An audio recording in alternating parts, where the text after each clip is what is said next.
Φίλες, φίλοι, καλησπέρα σας. Τετάρτη σήμερα, 5 του Ιούνιου 2024. Έχουμε ζεστές μέρες. Ελπίζω όσοι έχουν άδεια να περνάνε καλά. Είμαι ο Λάζαρος Ογλούφσης στο μικρόφωνο, ο δημοσιογράφος. Είναι η εκπομπή μικρόφωνο στην πολιτική και την αυτοδιοίκηση στο PRS Radio. Στην κάμερα και την παραγωγή ο Δημήτρης ο Θεοδωρίδης, είναι και αυτός ραδιοφωνικός παραγωγός και μουσικός παραγωγός. Τον ευχαριστώ πολύ. Είναι πολύ σημαντική η βοήθειά του για να βγει αυτή η εκπομπή σωστή και από εικόνα αλλά και από ήχο, και τον ευχαριστώ πολύ. Έχει καταφέρει να έχει ένα πολύ καλό αποτέλεσμα και μου αρέσει που σε αυτό είναι λεπτολόγος. Φίλοι μου, σήμερα είχα καλεσμένο, δυστυχώς, και θα σας πω, ήταν ο Λευθέριος Χατζηγερεμίας, Τέρι Χατζηγερεμίας, γνωστός. Στο διαδίκτυο είναι πιο γνωστός, έχει δικό του κανάλι και σε αυτό τουλάχιστον είναι πολύ ικανός και έχει μεγάλη επιτυχία. Αυτό όμως που σε αυτό έχει επιτυχία, αλλά όταν κατεβαίνει στην πολιτική, βασικό πράγμα είναι να είσαι συνεπής, η συνέπεια. Δεν μπορείς τη τελευταία στιγμή, τα ξημερώματα, να ακυρώνεις μία εκπομπή, μία συνέντευξη και να αφήνεις ακάλυπτο τον άλλον. Αυτό δεν είναι συνέπεια. Έτσι δεν συμπεριφέρονται όσοι θέλουν να κατέβουν στην πολιτική, και κυρίως αυτοί που λένε ότι εμείς θέλουμε να κυβερνήσουμε και όλα.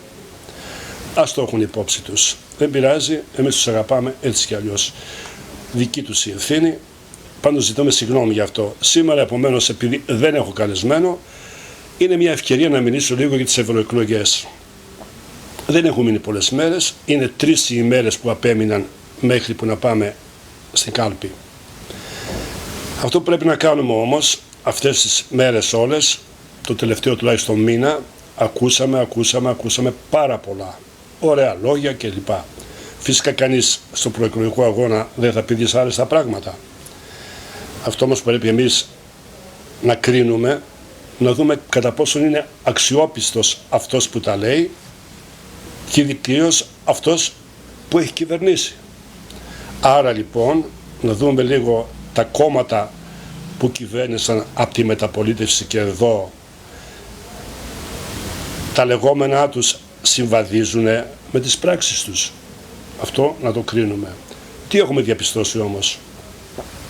Μετά τη μεταπολίτευση υπήρξε μια εποχή κάπως παχαίων αγελάδων, αλλά αυτό τελικά οφειλόταν όμως κυρίως σε δανεικά. Αυτά τα δανεικά όμως ήρθε η ώρα που έπρεπε να τα επιστρέψουμε, και μάλιστα τα δανεικά χρόνο με τον χρόνο γινόντουσαν και περισσότερα και υπήρχαν και οι τόκοι κλπ. Και ήρθε μια στιγμή, το 2009 λοιπόν, βγήκε κάποιος ο οποίος θεωρείταν ότι μπορούσε να σώσει τη χώρα και λέει λεφτά υπάρχουν. Το πιστέψαμε. Ναι, μετά όμως από την εκλογή του κατάλαβε πόσο ανίδεος ήτανε, πόσο δεν ήξερε τι έλεγε, δεν ήξερε αυτά που λέει αν έχουν αντίκρισμα, και έτσι μας οδήγησε στο Δουνουτού και στη Τρόικα. Βιώσαμε μια δεκαετία με πολλά προβλήματα, μια χώρα στο χείλος του γκρεμού και ίσως και είχε πέσει και λίγο στον γκρεμό ενδεχομένως. Σημασία έχει ότι περάσαμε πάρα πολύ δύσκολα. Και θα μου πείτε, πέρασαν δύσκολα και οι πολιτικοί? Όχι βέβαια. Όχι βέβαια. Όπως και να έχει, οι πολιτικοί έχουν τον τρόπο τους να μπορούν να επιβιώνουν. Δεν πέρασαν τόσο δύσκολα. Εμείς ο απλός λαός περάσαμε πολύ δύσκολα. Οι πολιτικοί και γενικά όσοι είναι γύρω από τα κόμματα σε κάθε εποχή περνάνε καλά. Ναι, αλλά ήρθε η ώρα τώρα και μας ζητάνε να ξαναψηφίσουμε. Και βέβαια δεν αναφερόμαστε στις εθνικές εκλογές. Θα μου πείτε, είναι σημαντικές οι ευρωεκλογές? Φίλοι μου, σήμερα, αυτή την εποχή, ναι, είναι πολύ σημαντικές.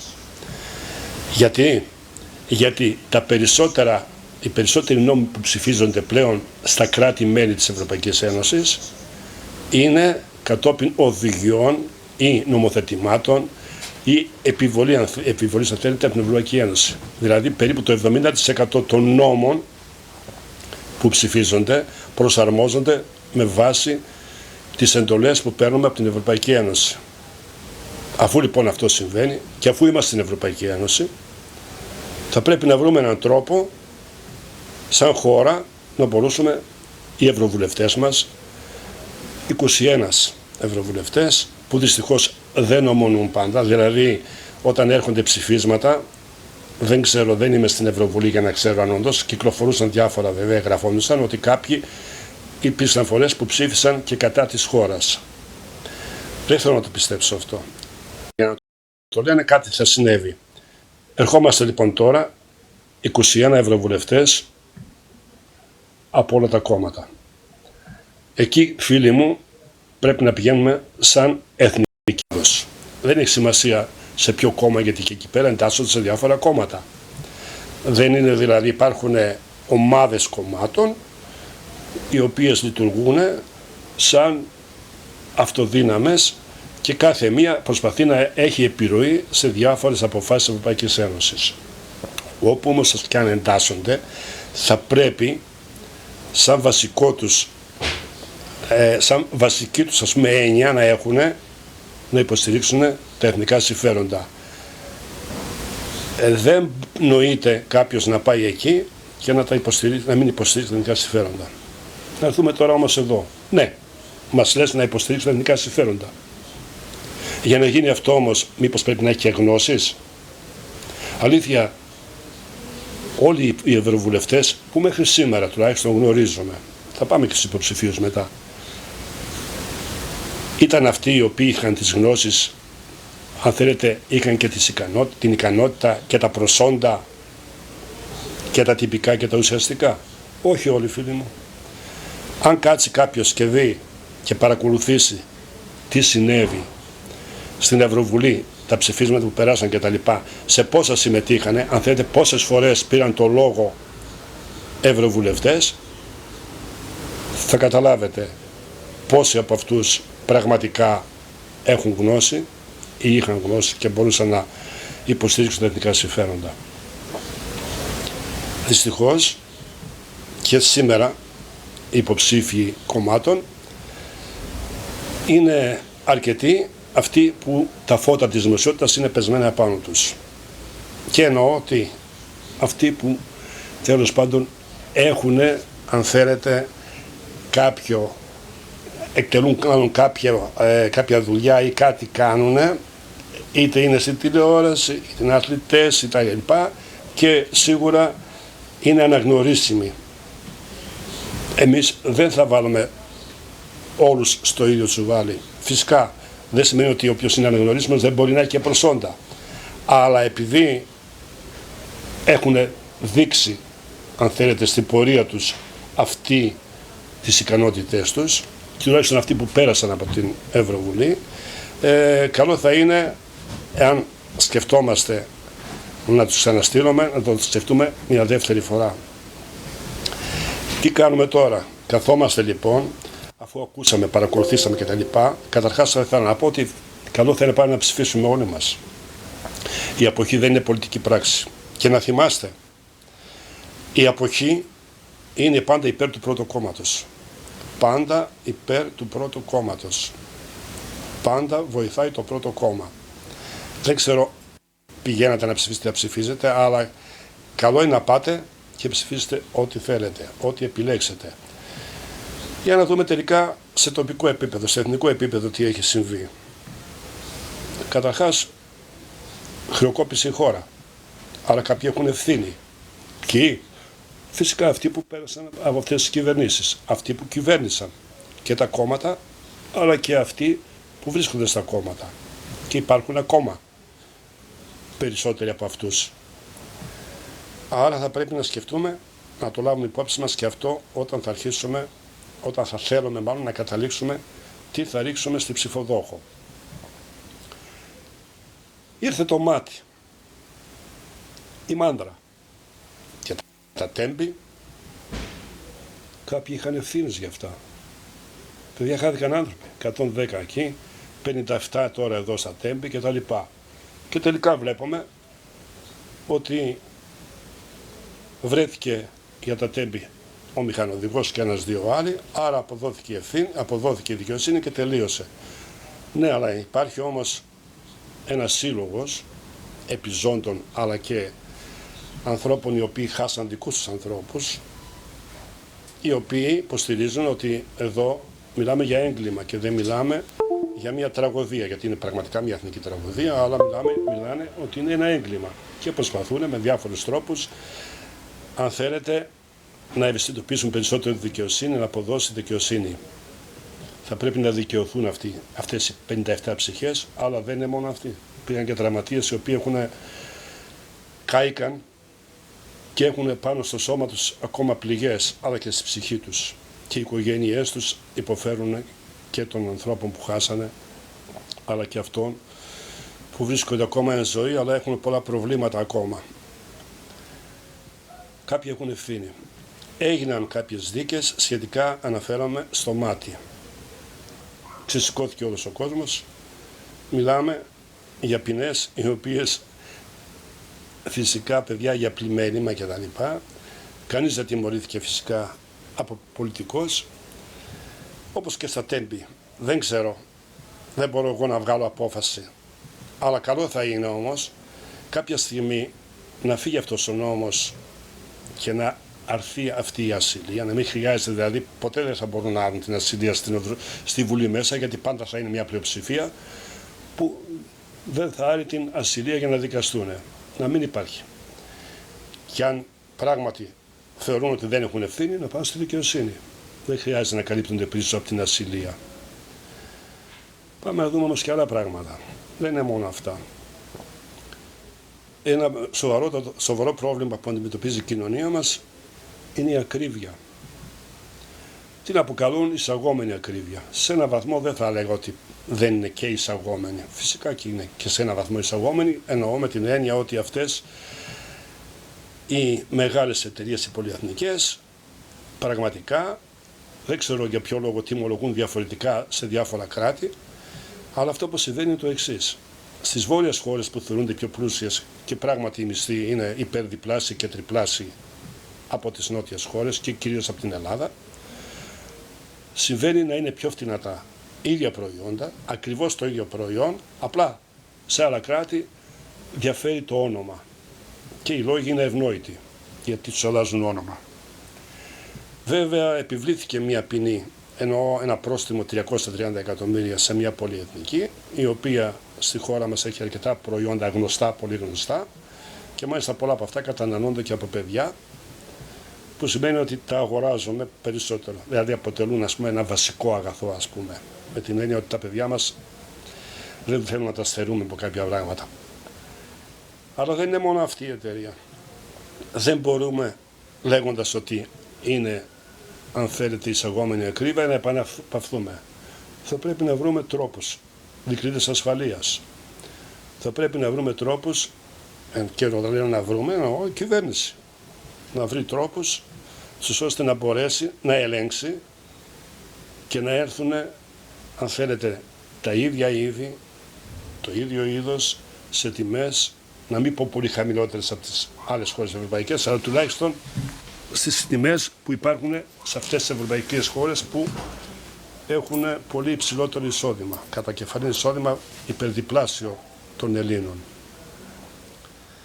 Έχουμε όμως και προϊόντα που παράγονται στη χώρα μας. Πολλά προϊόντα στη χώρα μας, τα οποία και τα εξάγουμε. Πολλά από αυτά τα προϊόντα, κυρίως γεωργικά προϊόντα, αυτά τα προϊόντα πολλά λοιπόν, στο εξωτερικό πουλούνται σε πολύ χαμηλότερη τιμή, από ό,τι στη χώρα μας. Μήπως πρέπει να δούμε και να εξετάσουμε γιατί μπορεί να συμβαίνει αυτό, να μας εξηγήσουν τους λόγους.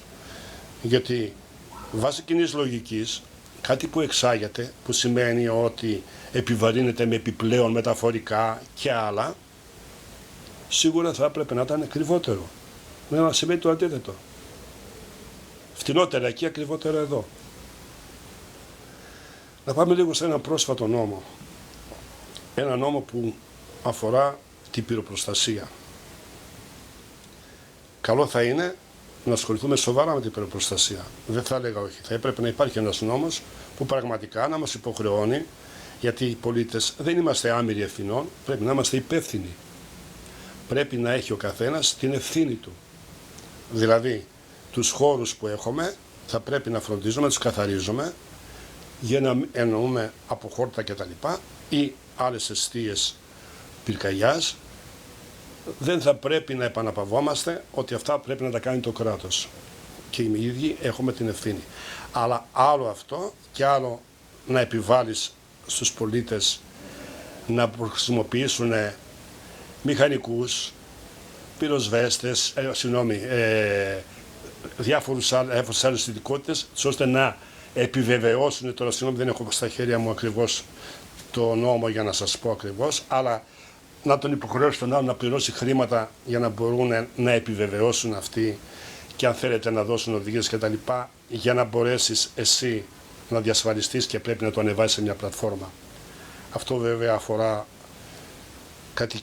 μάλλον αφορά χώρους που βρίσκονται εντός δασών, δασιλείων, αστικών περιοχών και σε μια περίμετρο 300 μέτρων. Αλλά και εκεί ακόμα καλό θα είναι να υπάρχει βέβαια, αν θέλετε, υποχρέωση να τηρείται καθαρά, ο χώρος καθαρός, αν θέλει να μην αποτελεί εστία πυρκαγιάς και να επιβάλλονται πρόστιμα, αλλά όχι να υποχρεώνει στον άνθρωπο προληπτικά να δώσει ένα σωρό χρήματα, γιατί κακά τα ψέματα σήμερα η εποχή δεν είναι ότι μας περισσεύουν τα χρήματα. Μέρες μας περισσεύουν από το μήνα, αλλά χρήματα δεν μας περισσεύουν.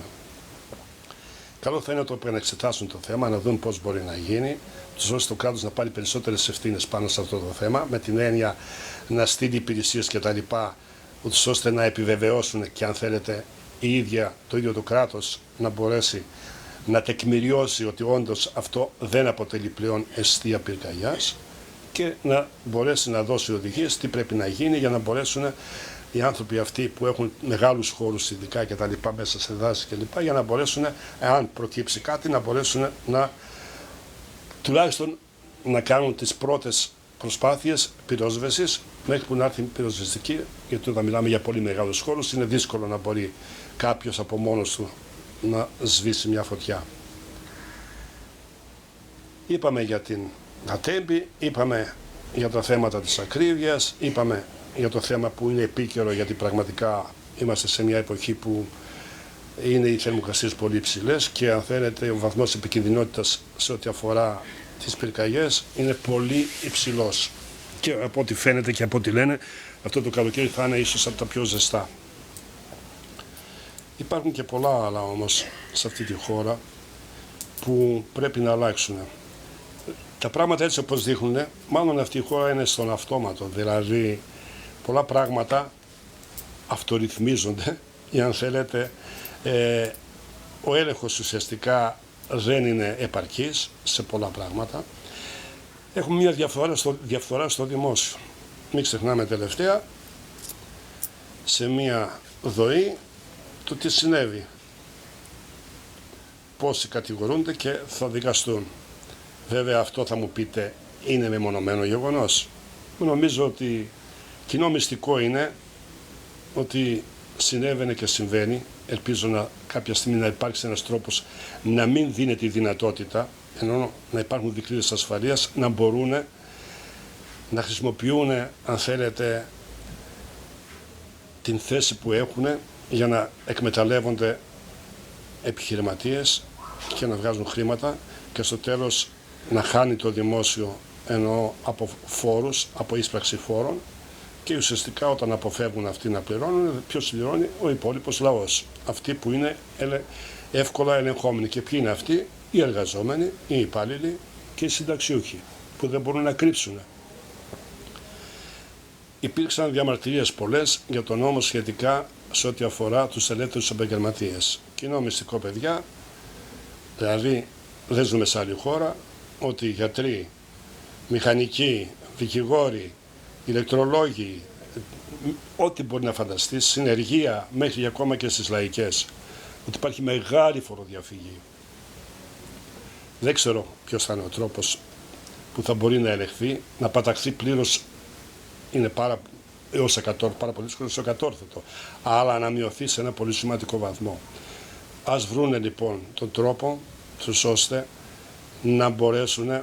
Τώρα υπάρχουν τρόποι περισσότεροι, αν θέλετε, έτσι όπως έχει αναπτυχθεί η τεχνολογία, διασταύρωση πολλών στοιχείων, αλλά μην ξεχνάμε ότι αυτοί οι οποίοι είναι οι πιο, αν θέλετε, με μεγαλύτερες πράξεις και μεγαλύτεροι φοροφυγάδες, έχουν τους λογιστές τους, έχουν τους δικηγόρους τους, τους συμβουλεύονται και κινούνται τουλάχιστον, αν θέλετε, όχι νόμιμα, αλλά νομιμοφανώς, αν θέλετε, προσπαθούν να μην φανεί τουλάχιστον ότι πραγματικά καταχρώνται χρήματα του δημοσίου, έχουν τους τρόπους τους.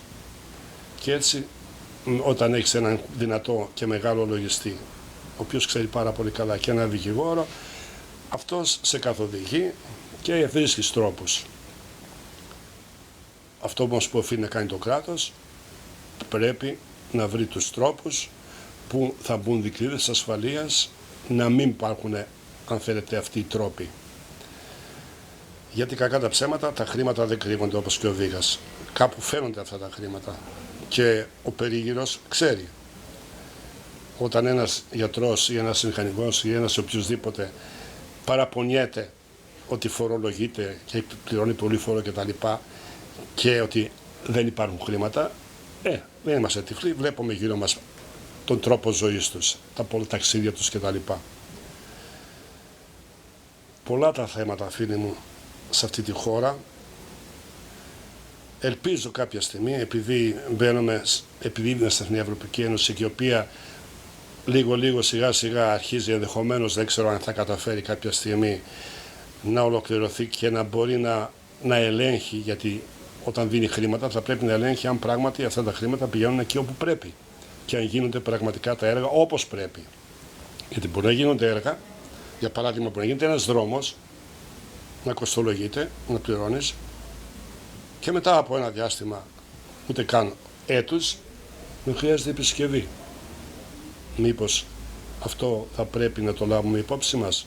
Και εννοώ οι ελεκτές της Ευρώπης, όταν δίνουν τα χρήματα, θα πρέπει, γιατί εδώ στη χώρα μας δυστυχώς ο έλεγχος είναι λίγο, αν θέλετε, ξένος προς τη χώρα μας. Σε πολύ λίγα πράγματα γίνεται έλεγχος και από τους δήμους και από τις κοινότητες και από παντού. Σπάνια θα δούμε ανθρώπους, εννοώ, που διαχειρίζονται χρήμα δημόσιο ή ευρωπαϊκό, να το αξιοποιούν και να ελέγχουν και εκ των υστέρων, αφού γίνει κάτι, ότι πραγματικά έγινε αυτό σωστά ή δεν έγινε σωστά. Δεν θα μιλήσω για υπερχρεώσεις και τα λοιπά, υπερτιμολογήσεις. Φίλοι μου, καθημερινά ζούμε σε μια κοινωνία που πραγματικά ο κόσμος έχει πολύ θυμό. Όλοι μας έχουμε θυμό μέσα μας. Όχι βέβαια άδικα. Υπάρχουν οι αφορμές, υπάρχουν οι αιτίες. Δεν μπορούμε φυσικά να ακυρώσουμε ότι όλα πράγματι έχουν γίνει αρκετά πράγματα στη χώρα. Και δρόμοι έχουν γίνει και αν θέλετε και έχει βελτιωθεί και το επίπεδο, το βιωτικό σε ένα μεγάλο βαθμό. Υπάρχουν πράγματα που έχουν γίνει, αλλά δεν φτάνουνε. Δεν φτάνουνε. Τόσα χρόνια βρισκόμενοι στην Ευρωπαϊκή Ένωση και με τόσα δισεκατομμύρια που έχουν περάσει σε αυτή τη χώρα, θα πρέπει τα πράγματα να είναι πολύ καλύτερα. Δεν θα πρέπει να βιώνουμε αυτά που βιώνουμε σήμερα. Δεν μου έρχονται άλλα στο μυαλό αυτή τη στιγμή, αλλά υπάρχουν πάρα πολλά άλλα. Θέλετε οι συγκοινωνίες μας? Ας έρθουμε εδώ στη Θεσσαλονίκη. Είχαμε ένα μετρό που κόντευε 30 ετία. Ελπίζουμε τώρα, κατά τα λεγόμενα της κυβέρνησης, και ευτυχώς αυτό πάρθηκε πολιτική απόφαση, δεν μπορούμε το να αναγνωρίσουμε αυτό, ελπίζουμε τέλος του χρόνου, από ό,τι λέγεται, το μετρό να ξεκινήσει. Ξεκίνησε όμως ένα άλλο έργο. Flyover.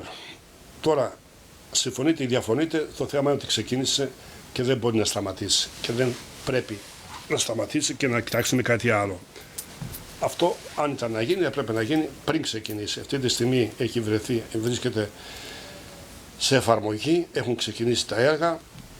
Δυστυχώς δημιουργούν πολύ σοβαρά προβλήματα και αυτό το περιμέναμε στην κυκλοφορία. Ένα κυκλοφοριακό το οποίο ήταν ήδη επιβεβαρημένο στην πόλη μας. Τώρα πλέον διπλασιάζεται αυτή η επιβάρυνση και ίσως και παραπάνω. Και αν θέλετε και ο περιφερειακός ήταν μια ανάσα πνοής για την πόλη, για μια γρηγορότερη μετακίνηση.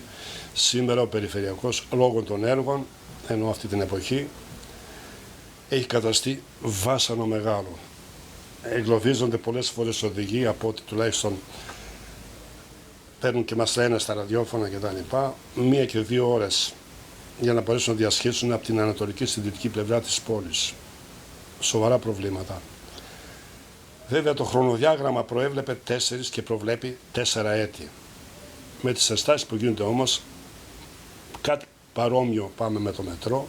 Ελπίζω και ελπίζουμε να μην αυξηθεί κατά πολύ ο χρόνος. Κανείς δεν πίστεψε όταν υπόθηκαν τα 4 χρόνια. Σίγουρα πάντα στο μυαλό μας είχαμε τουλάχιστον 1 με 2 χρόνια επιπλέον.